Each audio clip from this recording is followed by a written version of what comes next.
Shalom, brothers and sisters. This is Dr. William Schnoebelen coming to you from One Accord Ministries with a kind of a natural health teaching, but also a bit of a warning. We try to put out occasionally teachings about how to keep yourself healthy in natural ways, and that's important because most of what's out there in the realm of pharmaceutical medicine is not really that safe, and that we've had put out videos about that and other assorted teachings. But you know, what I want to talk about today is something a little bit more subtle and very dangerous to your physical health, to your mental health, and maybe even to your spiritual health. And that is the idea of electromagnetic pollution in its various forms. I'm sure some of you have heard about this to a greater or lesser extent, but imagine some of you have not. Because while there's a lot of stuff out there, I know many people are informed about this, it's important to realize there's certain levels of it and there's certain nuances about it that we have had to investigate in the past couple of years and get to the bottom of.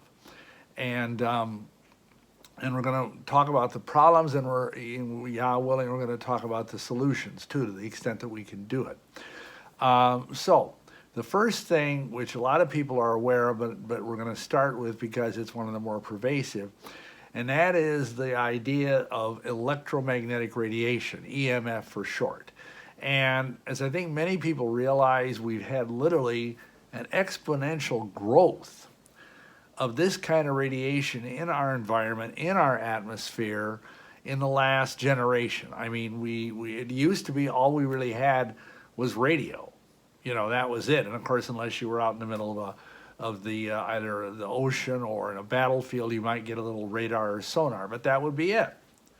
But with the advent of things like cell phones and cell phone towers and various other things like that, we are getting bombarded with it. And, you know, I know a lot of the things that I just mentioned, like especially, you know, smartphones, they're very convenient, they're very powerful. In fact, I'm filming this video on one. But like everything else that man creates, it's a two-edged sword. And these things are also packed with things that are dangerous. And we're going to talk about that. And remember this, everything I'm saying applies certainly to adults, but even more so to younger people, especially children, but even teenagers. And of course, many people, you know, all I have to do is go out in the street or visit a school, and you will see almost all adolescents and even younger children just glued to their, you know, iPhones or Androids or whatever the heck they are, you know, and, you know, they're getting bombarded with EMF radiation. And you got to understand that, you know, with that kind of a phenomenon, you know, their brains are young, their brains are developing, and their skulls are not as thick, for better or worse, as adult skulls are, the craniums, and so they're more vulnerable to this stuff. And, you know, I know it's the hot thing, and everybody's got to have one and all of that, but frankly, I would not let a child have a cell phone that's at least, you know, unless they're over 12 years old, and even then probably not. Because they have a lot of potentially dangerous things, games that can be creepy, occult, violent, but also this radiation which comes out of the cell phone. And there are things you can do to mitigate some of this, but we're gonna save that till the end. For now, that's an important thing to understand. Smart cell phones, especially smartphones, do put out radiation. So if you put the thing up to your ear and you're talking for a long time, as I see many people do, you're basically microwaving your brain. And this can be shown scientifically, you know, through various, you know, medical testing devices where there's a thing getting right through the skull, right through your temple into your cranium. And then we began, now mind you, this is a fairly recent phenomenon. I mean, we've only been using, you know, I think the iPhone came out in like 2006 perhaps, I don't know, and then of course the others came out subsequently. but it's just exploded. I mean, there's like billions of these devices around the world, and virtually everybody has them. And, we don't really know what the long-term consequences of these things are, but it can't be good because you're basically baking your brain. And I don't mean with, marijuana, I mean with cell phones. So, especially I should say smartphones, but even a cell phone is a little bit tricky, an old-fashioned, flip phone or whatever.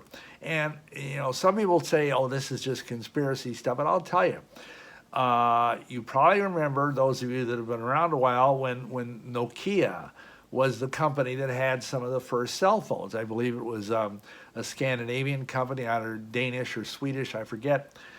And the guy that actually developed the technology for Nokia, for their original cellular phone, ended up being so profoundly affected by because he was immersed in this. I mean, it was his profession. And actually, he ended up having to walk around wearing a copper wire mesh suit, kind of a portable Faraday cage, if you will, to keep from getting, because if he'd be walking down the street and someone would get a phone call, and this is back, when we're talking about flip phones and even before that, he'd literally pass out just from the burst of radiation that would come off the phone answering it. And these phones, of course, are a fraction of the amount of power that the current run of smartphones have. So this stuff is dangerous. You need to be prudent because we need to remember something. And this might sound a little fanciful, but I'm going to explore this later. But I want to introduce a scripture to you at this point. I'm sure many of you know it, but in the Gospel of Luke, Yahushua says this. It's in Luke 18. He's talking to his disciples, and he says, "I beheld Satan as lightning fall from heaven." Now, lightning is obviously the preeminent form of electricity. And I know down through the decades of spiritual warfare, we have learned and we have taught that the evil one can travel through electricity. He can travel through the electrical systems of your home. He can travel through the airways back, in the day when we first discerned this, only a few places had cable. Most everybody else had, antennas and things like that, And it's real. This stuff is real. The evil spirit, that's why we recommend people pray over your homes and pray over the electrical outlets in your homes. You don't have to go through do every one, although if you really feel like you're under heavy siege, maybe you should. But at least, pray generally over your home that all the electrical outlets, all the power supply, if you have cable, internet hookup, whatever it might be, that it would be covered in the blood of Yahushua Mashiach, and that he would block anything coming in there that is not of him. Because again, Satan fell like lightning from heaven. Yahushua testified to that. And so he he's the prince of the power of the air, and that apparently includes electricity. So just put that on a table for a moment. We're going to talk about it a little more later. So that's one area of EMF. The other thing, which is a little better known because it's been around a while, is the problem of these high tension power lines. I think you all know what I mean. These big, huge things that are usually, maybe 100, 150 feet tall, that carry massive voltages through them. And, mind you, I'm not an electrical engineer, but I do know that when current, especially super heavy-duty electrical current, runs through wire, it produces a field. And we're going to talk more about that, too, in a few minutes. But for now, just understand that people started observing. Because, what people do is that they would, I don't know how it works, like if you have a farm or whatever, they would lease part of their land to let the power company go through their property and, put up these occasional power towers. And I'm not sure what the distance is that it has to be between them, but anyway, it's, and they've been around a long, long time. And we've noticed even, because I live in an area where we're in a rural area, and you'll see cattle, and the cattle will never get near those power towers. If they're grazing in the field, which is traversed by a set of these power lines, they will always stay away from them because they're smart. They're smarter than we are. And we have seen people that have, they have homes, whether they're farmhouses or whether they're suburban homes, and they have allowed, I mean, I'm sure for a fee, the power company to put a power tower within a few hundred feet of their house. And I don't want to sound like I'm, cursing people or whatever, but we've known several families that did this, and they started having, first of all, nightmares, second of all, demonic visitations, third of all, cancer. Because anything like that, if you're getting high-level frequency radiation coming into your brain, coming into your body, the Creator didn't make us to be, exposed to this kind of stuff. It never existed until the 20th century, and it really didn't exist in the kind of, what do you want to call it, the kind of intensity that we're now experiencing until the 21st century. So, but believe me, you don't want to live near high-tension power lines. You just don't. And if you're there and it's a fait accompli, as they say in France, maybe you're stuck with it. There are things you can do, but frankly, I would recommend, especially if you have children, to maybe find another place to live. And I realize for some people that might not be an option, but there are other things you can do to mitigate these things. That's kind of the word for today in our video, is mitigate things, make things as good as they can be. Because let's face it, this stuff is ubiquitous. This stuff is everywhere. I mean, you could live on top of a mountain somewhere in Montana in a cabin, and you're still going to have this stuff flying through the air around you, to a lesser extent, of course, but it's kind of, it's all over the place. Okay, so that's EMF radiation. Mainly we're talking about, power towers, power lines, smartphones, and cell phones. Okay, the second thing is radiation. Now, of course, ever since the 1940s, with the hydrogen bomb and the A bomb and whatnot, we've known about radiation, how dangerous it is. But, nowadays there's stuff that we do that we weren't doing back then. I'll just mention a couple of things. One is the Fukushima reactor issue over in Japan, which has basically flooded the Pacific Ocean and the jet stream with nuclear fallout. And while the media will not talk about this, and of course the Japanese government won't talk about this much, but it's a reality, and that's why we're seeing massive die-off in the oceans for fish and other marine life, is because, again, the almighty creator of the universe did not make us to be able to withstand, radioactive cesium and other, isotopes of nuclear radiation, which were just belched out of this reactor when I think it was a tsunami and an earthquake, or I don't remember exactly what caused it, because it's been a few years now, but you can see it spreading over the whole Pacific Ocean. And it's unfortunate because it's in the food supply, because it comes down in the rain. That's why we really recommend people wash their vegetables, wash their fruits, because at least with this stuff you can wash it off, if it's like radioactive dust. But it's still a problem.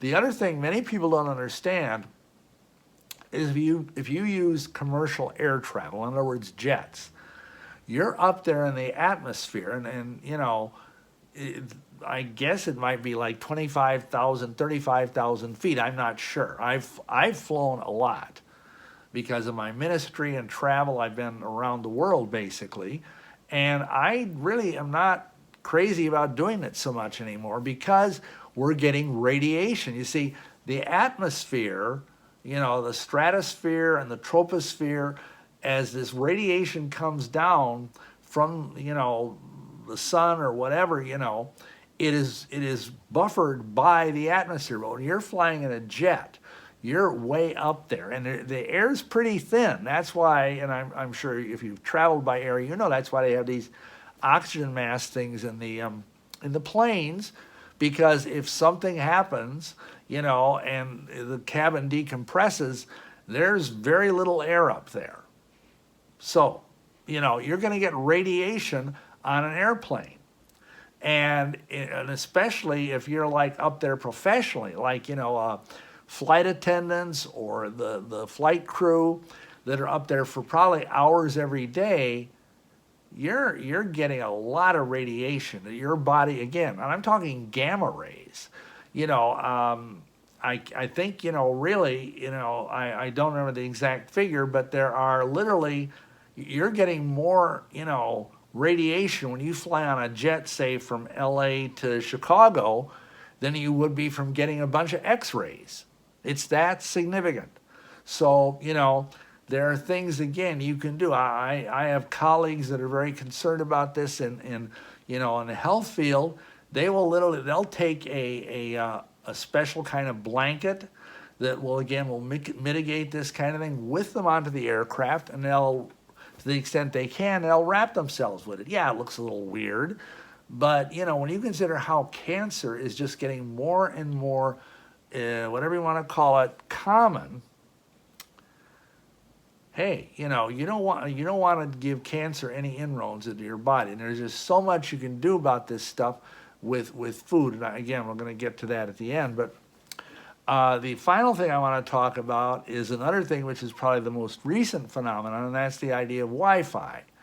And some people call it Wi-Fry, because again, a lot of people, they like the convenience. They might have a laptop computer or whatever, and they like to be able to be not wired to some kind of like cable with Ethernet, and so they get a router.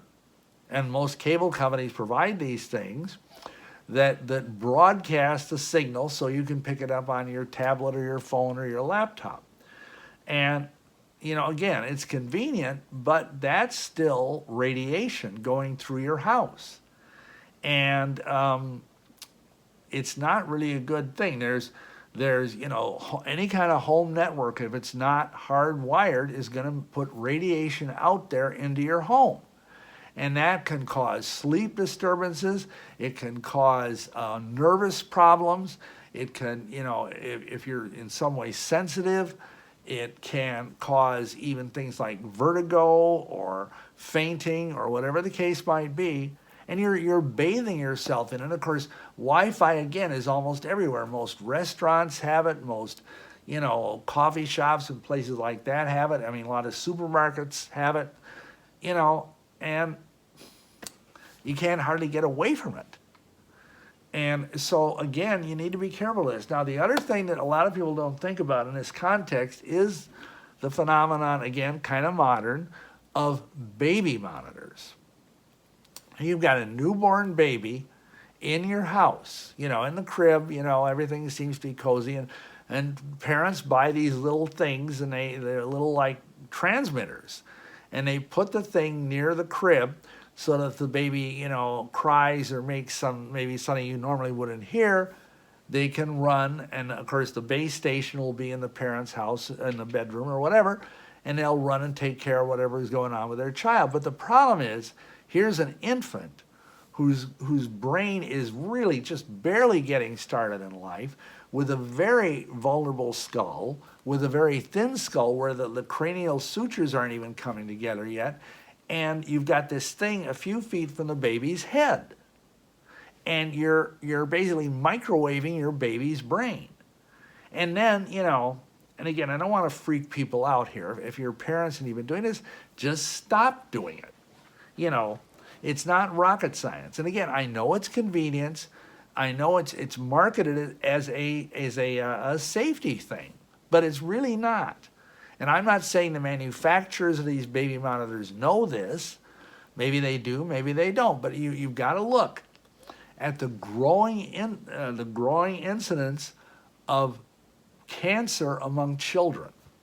I mean, when I was growing up, it was like I never knew a child that had cancer, period.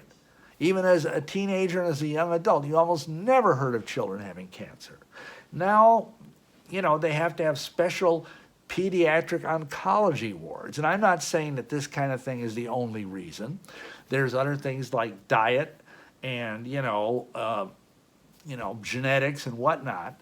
But still, this is a significant problem. And I would recommend, if you're a parent of a baby or a toddler, don't have those things in your house. And also, this should go without saying, but if you're an expectant mother, take precautions with your cell phone. Don't use your cell phone any more than you have to, because you've got a precious cargo in your tummy, and that baby is developing. And if it gets radiated by your cell phone, if you're sitting there with your laptop, while you're pregnant, just inches away from your womb, or a tablet or whatever it might be that's drawing in this Wi-Fi energy, who knows what that's going to do to the baby. So this is tricky stuff. And, there are things you can do. I mean, the easiest thing you can do, it may not be easy, but, especially if you live in a newer home, usually those places are wired for Ethernet. So you could just have Ethernet cables and just plug your laptop or whatever into the Ethernet, and then it will vastly reduce the amount of radiation. So these are all things to think about and to pray about. I'm not trying to be an alarmist, but when you see the skyrocketing rates of cancer and similar diseases, degenerative diseases, and also mental disorders, paranoia, depression, schizophrenia, all of these things, they have a spiritual, but they also have a physiological component. So, and I think some of what he's trying to do by microwaving and EMFing and Wi-Fiing the population, he is creating both, physical problems, mental problems, emotional problems, and also that radiation can be a demonic doorway into your mind. It's something, again, that people like Martin Luther or, John Knox or any of the ancient church fathers from way back, they never even dreamt of something like this. But yet, we're told Satan fell like lightning from heaven. We're told to put on the helmet of salvation. And, I have a whole teaching on the armor. I'm not going to get into that now. But I just want you to understand this, that you need to pray every day that you would have the full armor on, and especially the helmet of salvation. And, because there is real spiritual protection there. It won't necessarily protect you from the physical radiation, but it will certainly protect you from the spiritual consequences of what you're being bombarded with. Believe me. And, because the Father in heaven provides solutions for this. Now, let me talk about solutions, because I probably already going, oh my gosh, what am I going to do? Well, okay, first of all, in terms of EMF, I just mentioned it. Minimize your exposure. Don't use your cell phones like all the time. Just use them briefly. Like if you have to make a quick call home or find out, what someone wants from the store, that's okay. There are also things you can do in the way of there's an air-powered earpiece that does not use electricity. It uses a thing where the vibrations of the sound from your phone travel into your ear through a tubule that doesn't in any way get electrical energy into your ears or into your brain. That's another thing you can do. But again, this stuff is limited because it's so much around you. I mean, you can't control what other people are doing. And, the other thing you can do is, again, stay away from high power lines, things like that, and as much as you possibly can. In terms of radiation, I mentioned a couple of strategies, but you can also, if you've been exposed, like especially, I will say this, if you live on the West Coast, you are probably getting a fair amount of radiation from Japan, from Fukushima. And I would recommend adding green leafy vegetables to your diet, and specifically take lots of Chlorella, which is it's a microalgae, and also take a lot of cilantro, which is a piquant Mexican kind of parsley. You probably had it in salsa or guacamole. That again, these are herbal things that will pull out the radioactivity, the heavy metals in your body, because probably all of us have that to a greater or lesser extent. And and of course some occupational things, like for example, I worked in a foundry where we melted aluminum, so I got a lot of aluminum in my body in the 70s, and I've had to get rid of that gradually through these various interventions. So that's another thing.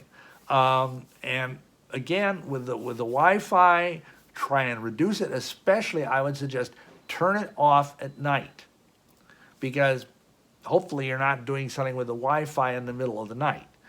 And keep it as far away from your bedroom as you can. In fact, don't let any electrical devices be in your bedroom, period. There is one other thing I want to mention. I'm glad I said that, because there's one final thing I want to talk about briefly, and that's what's called dirty electricity.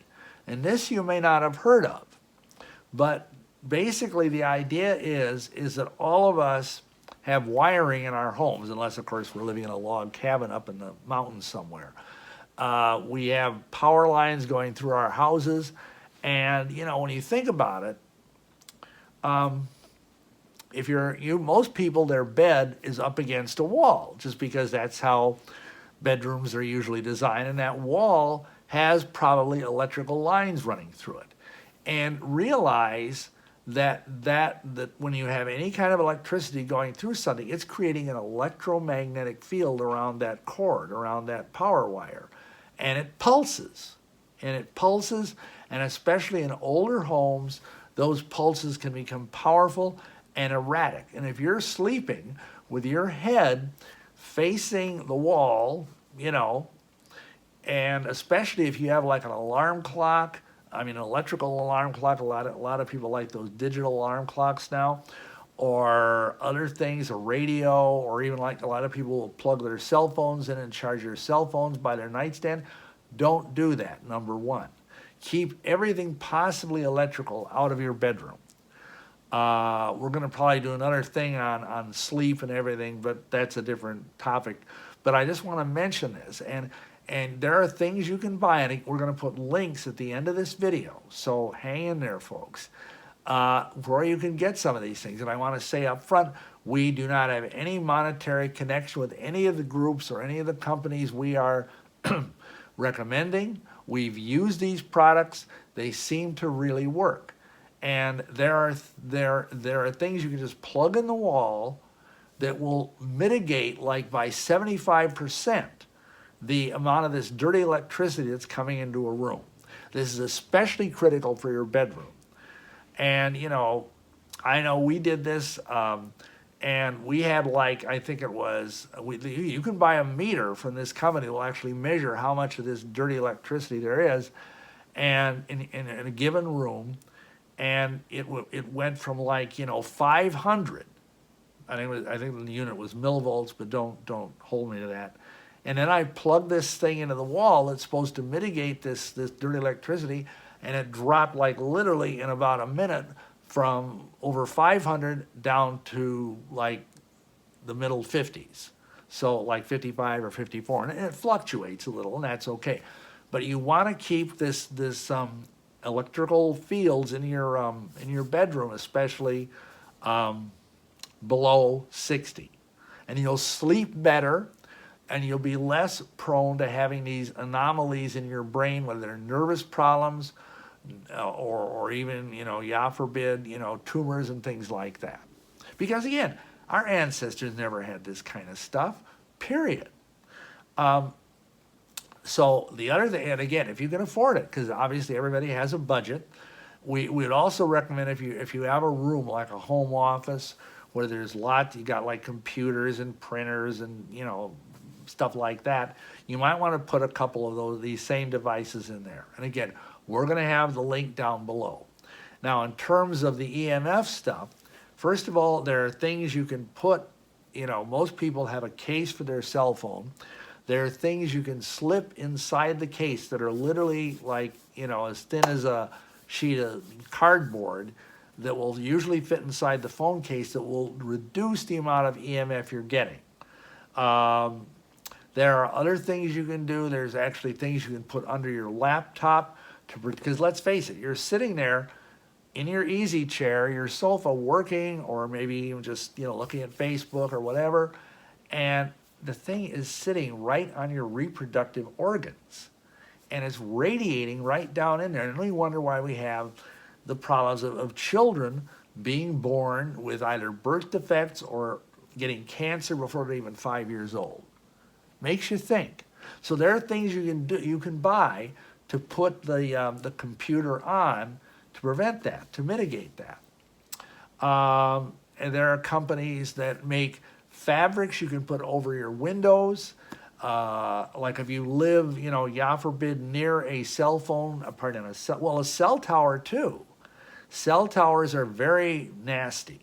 You do not want to live near a cell tower, and you do not want to, live near one of those high tension power line things. If you're kind of stuck there, if you're not unable to sell your home, or for whatever reason you don't want to move, there are things you can buy, the curtains to put over your windows. There's paint you can put on the wall, or wire mesh. And another thing that I want to mention, because I forgot to write this one down, but it's a biggie, is in the last 3 years, the power companies have been introducing these smart meters. They're kind of nasty too. And there are things, again, you can buy to put over those smart meters that will help drastically cut, because these things basically put out pulses to tell the power company how much, juice you're using. And the story they say is, oh, well, this is, because that way we don't have to send a guy out to look at your meter every month or whatever. Well, that may be, that may not be. But like so much with technology, these might be unintended consequences. And of course, they deny there's any danger. Of course they do. Just like the cell phone companies deny there's any danger from cell towers. What are you going to do? The point is, I don't believe them. Because, they've got a huge billions and billions of dollars invested in this technology. They aren't going to admit one thing, because if it ever really comes out, they're going to get their what suit. It's going to cost them billions and billions of dollars. And that's not good for them, but it might be good for us. So we need to be wise as serpents out at this stuff. We need to be careful, and we need to remember that the electricity, our Savior told us that the evil one came down like lightning from heaven, and he does travel through this stuff. So anything you can do to keep this stuff from happening, the better. So you can buy a kind of a little Faraday cage to put around your smart meter if you're stuck with one. You also can buy things to put up on your walls, your drapes, etc., to mitigate what's coming into your home. You can buy, literally there's like multiple page catalogs of things you can get. There's even things you get, like a holster you can put your smartphone in. It will completely surround it with mesh that will not allow, of course then it might not get the call. So again, it's a trade-off. I know one individual that he actually got a little sheet of lead, and he put it, whenever he goes anywhere with his cell phone, he just puts it on top of the cell phone next to him on the seat. And that way the cell phone can still get the signal from underneath, but it won't hit him until, of course, he picks it up to use it. So this is something everybody needs to be aware of. And we're gonna link about a half dozen different resources in a couple of frames at the end of this to help you, go. And all of these places are pretty reputable. They all make really high quality products. And also we're going to put up the best place to get Chlorella, because like anything else, you've got to be sure you're getting the pure stuff and not some cheapo imitation, because unfortunately, originally Chlorella was invented in Japan. And now Japan is like, glowing in the dark practically from Fukushima. And so you want to be sure that the Chlorella you buy is not contaminated with heavy metals. And again, we're going to send you a resource on that too at the end. So Anyway, I know this got longer than I thought it would be, but it's important information to keep you healthy, to keep your children healthy, and especially to keep your babies healthy, and even your unborn babies healthy. Because this stuff is dangerous, and you want to be very careful with it, just like any other tool. You need to, it's a powerful tool for good, but it is also needs to be handled with respect and with care, and some very brilliant people have come up with things that mitigate it, and you can take advantage of those things to the extent that you're able to. So anyhow, thank you so much for listening. We appreciate your prayers. We appreciate your support. If you think this has been a blessing, please share it. Please subscribe if you've not done so already. And we know that these videos are being censored, and so be sure you hit the little bell below to get notifications, so you'll know when a new video is coming out, because we try to come out with at least one a week. So please pray for us, and please pray about supporting our ministry, because we are a faith ministry, and we just appreciate you so much. We pray this has been a blessing to you, and again, thank you for your prayers. Shalom, shalom.